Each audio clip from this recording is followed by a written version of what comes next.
अभी मैं गाड़ी से उतरा ही था कि फिर वही सवालात लोगों के मेरे ज़हन में आने शुरू हो गए कि ये लोग पकड़े कैसे गए। और फिर मैंने सोचा क्यों ना इस पे एक और प्रोग्राम किया जाए। अस्सलाम वालेकुम नाज़रीन, आज जो प्रोग्राम है वो दोबारा इसलिए करना पड़ रहा है, जर्मनी जो घर को आग लगी थी, कि हमें बेशुमार लोग ये सवाल कर रहे हैं सोशल मीडिया पे कि जनाब कोई प्रूफ है जिसकी वजह से ये लोग पकड़े गए हैं। अब मैं थोड़ा सा ये बता देता हूँ कि जब इनके घर को आग लगी तो सबसे पहले नाइन ब्रदर्स टीवी इंटरनेशनल ने ही आवाज़ उठाई और बताया कि इन लोगों के साथ जुल्म हुआ है। लेकिन जब हकीकत का पता चला, मीडिया ने भी ये खबर आप सबके इल्म में है कि बड़ी बड़ी अखबारों ने भी दी, तो नाइन ब्रदर्स टीवी इंटरनेशनल ने भी फिर इस खबर पर रोशनी डाली। तो लोग कई जो थे वो हमारे से नाराज़ हुए, लेकिन हमारा मकसद ये नहीं होता कि किसी को नाराज़ करना। जो भी खबर होती है हमारी कोशिश होती है कि 100% ठीक खबर दी जाए आप लोगों को। अभी जो मैं चीज़ आपको बताने वाला हूँ कि नाइन ब्रदर्स पे तो आप इतराज़ात कर सकते हैं, लेकिन जो दूसरी अखबारात है, इंटरनेशनल मीडिया जिस तरह इस खबर को लेकर चल रही है, तो उनके साथ आप क्या कर सकते। तो इसलिए जो भी कोई गलती करे उसे ये कम से कम एहसास होना चाहिए कि आप गलत जा रहे थे और आपने जो रास्ता अख्तियार किया वो मुनासिब नहीं था। कुछ चंद एक बंदे इनकी वकालत के लिए भी कमेंट्स में लिख रहे थे कि क्या प्रूफ है। मैंने कहा आज थोड़ा सा बताएं कि पुलिस इन तक पहुंची कैसे। नाइन ब्रदर्स ने आपको बिल्कुल सही खबर दी थी कि एक जो ऑनर है उसको पकड़ा है, 2 उसके ब्रदर इन लॉ है, उसकी बेगम है और एक उसके ससुर साहब है। लोग पूछ रहे थे जी ससुर साहब तो अपने घर में थे तो उनको क्यों पकड़ा है। जो इंटरनेशनल मीडिया ने खबर दी है, मैंने कहा थोड़ा सा आपको बता दें, हमारे पास वो बाकायदा तौर पर मौजूद है। और वो ये है कि जो ससुर साहब थे उन्होंने गलत बयानी से काम लिया कि ये लोग हमारे घर में थे, इस वजह से उन्हें भी पूछगिछ के लिए हिरासत में लिया गया या बुलाया गया।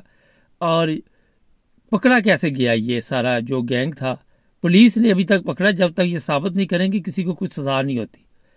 अगर मीडिया पे कोई खबर आ जाती है, अगर उसके बावजूद भी ये लोग जो है इन्होंने कुछ नहीं किया, तो जनाब ये अदालतें जर्मनी की जो है वो कुछ नहीं कहती।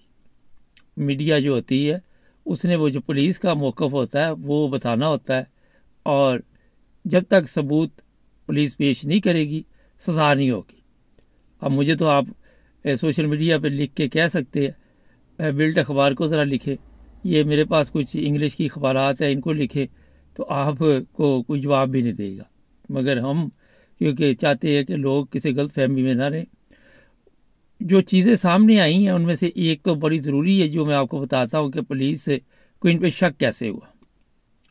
देखिए, जब पुलिस घर आई और उसके बाद जो ओनर था, बताया ये जा रहा है, जो अखबारात में भी शाया हुआ कि उसका एक बाजू जो था वो भी जला हुआ था, और पुलिस ने ये चीज़ अपने मेरा ख्याल है कि नोटिस में ले ली और नोट भी कर ली, और उसके बाद इन लोगों का उन्होंने पीछा करना शुरू किया होगा। देखिए, हम रोज़ाना ये प्रोग्राम करते हैं, हमें पता है कि यहाँ की पुलिस जो होती है वो बड़ी एक्टिव होती है और वो शक भी नहीं होने देती कि हम कौन सी कार्रवाई कर रहे हैं। आपको पता भी नहीं होता कि सिविल में आगे पीछे आपके पुलिस होती है, वो आपकी हर हरकत पे नज़र रखती है कि ये क्या करते हैं। जो कागजी कार्रवाई आप करते हैं वो फिजिशरम के लिए, इंश्योरेंस के लिए, उस पर भी पुलिस की गहरी नज़र होती है, और जो इंश्योरेंस कंपनी होती है वो पुलिस को बाकायदा तौर पर हर चीज़ जो है वो इन्फॉर्म करती है। और इस वजह से पुलिस को जो शक हुआ तो उसके बाद उन्होंने इनका पीछा करना शुरू किया, और इतनी देर इसीलिए लगी कि वो और भी सबूत ढूंढते रहे कि ये काफ़ी नहीं है। अब उसके बाद उनके पास क्या सबूत आए, उन्होंने कॉलें इनकी सुनी, इनके बारे में क्या क्या पता किया। वो जो लोग जर्मनी में या यूरोप में रहते हैं उनको पता है कि ये पुलिस यहाँ की जो है वो हर चीज़ बाहर ले आती है। और जब ये बाजू वाली गेम शुरू हुई तो उसके बाद पुलिस ने इनको जनाब आहिस्ता आहिस्ता अपने काबू में करना शुरू कर दिया था, लेकिन इनको पता नहीं चला। और फिर एक ही दिन में सब लोगों को उठाना, सुबह के वक्त 3 को उठाना, शाम को 2 को उठाना, 5 लोगों को उठाना, और पूरी फैमिली इसमें मुलव्वस पाई जा रही है पुलिस के बकौल। मुझे अभी तक इस चीज़ का सबूत नहीं है, या जब तक अदालत कोई इनको सज़ा नहीं सुनाएगी। हमारे पास भी यही है जो मीडिया से खबरें आई हुई है, कुछ हमने खुद भी हासिल की, जो मैंने बताई थी आपको कि तकरीबन बताया जा रहा है कि 8.5 लाख यूरो का टीका है जो लगने वाला था। और ये आप सबके इल्म में है कि जो फिजिशियन बेट्रूक है उसका जर्मनी में बड़ा सख्त नोटिस लिया जाता है, और इस तरह के केसों में काफ़ी लोग जो है वैसे तो इतना बड़ा कोई काम डालता नहीं है, लेकिन काफ़ी गाड़ियों शाड़ियों के एक्सीडेंट लोग करते रहते हैं और पैसे पूसे बनाते हैं, और जब पकड़े जाते हैं तो उनको भी जेल होती है। अभी ये चीज़ें मैंने इसलिए बताई कि लोग सब्र करें। हम आपको क्या सबूत दे सकते हैं? हम तो वही बता सकते हैं जो दूसरी मीडिया खबरें दे रही है, और जो दूसरी मीडिया ने खबरें दी वो हमारे पास मौजूद है। और उसमें जो ये बाजू वाली बात है, शायद आपको मैं पहले बताना भूल गया हो, या शायद मेरा उस तरफ ख्याल नहीं गया, लेकिन कुछ लोग हमें कह रहे थे कमेंट्स में भी, मैंने वैसे वो डिलीट कर दिए क्योंकि बार बार लिख रहे थे। कुछ लोग मुझे टिकटॉक पे पूछ रहे थे, तो हम किसी के दुश्मन नहीं हैं, लेकिन ये है कि कुछ ना कुछ तो हुआ है जो पुलिस ने इतनी बड़ी कार्रवाई करके इन सबको पकड़ा। कोई तो ऐसा काम हुआ वहाँ पे, तो फिर ये सब कुछ हुआ ना। तो मैं अपने जितने भी लोग हैं उनको देखने वालों को कहता हूँ कि जनाब इंतज़ार कीजिए। देखिए, अगर किसी ने गलत काम किया तो सबूत पेश करना पुलिस का काम है, हमारा काम नहीं है। हमने जो पुलिस का मौक़िफ़ है वो आप तक पहुँचाना है कि पुलिस को ये शक था।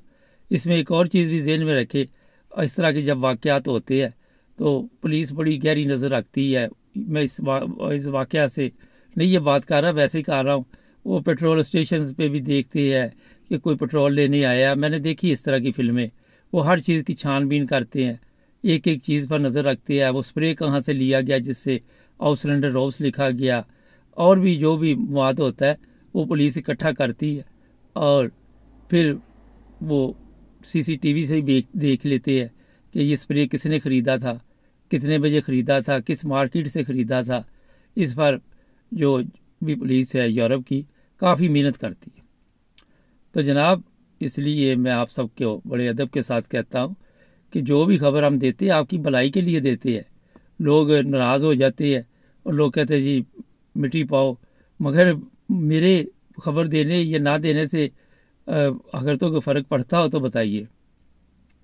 हमारे जो मकसद होता है बताने का कि इस तरह के कामों से अगर आपसे गलती से किसी से हो भी जाए तो दूसरे की गलती से सीखना चाहिए, क्योंकि आज नहीं पकड़े जाएंगे 10 साल बाद भी बंदा पकड़ा जा सकता है, किसी वक्त भी पकड़ा जा सकता है।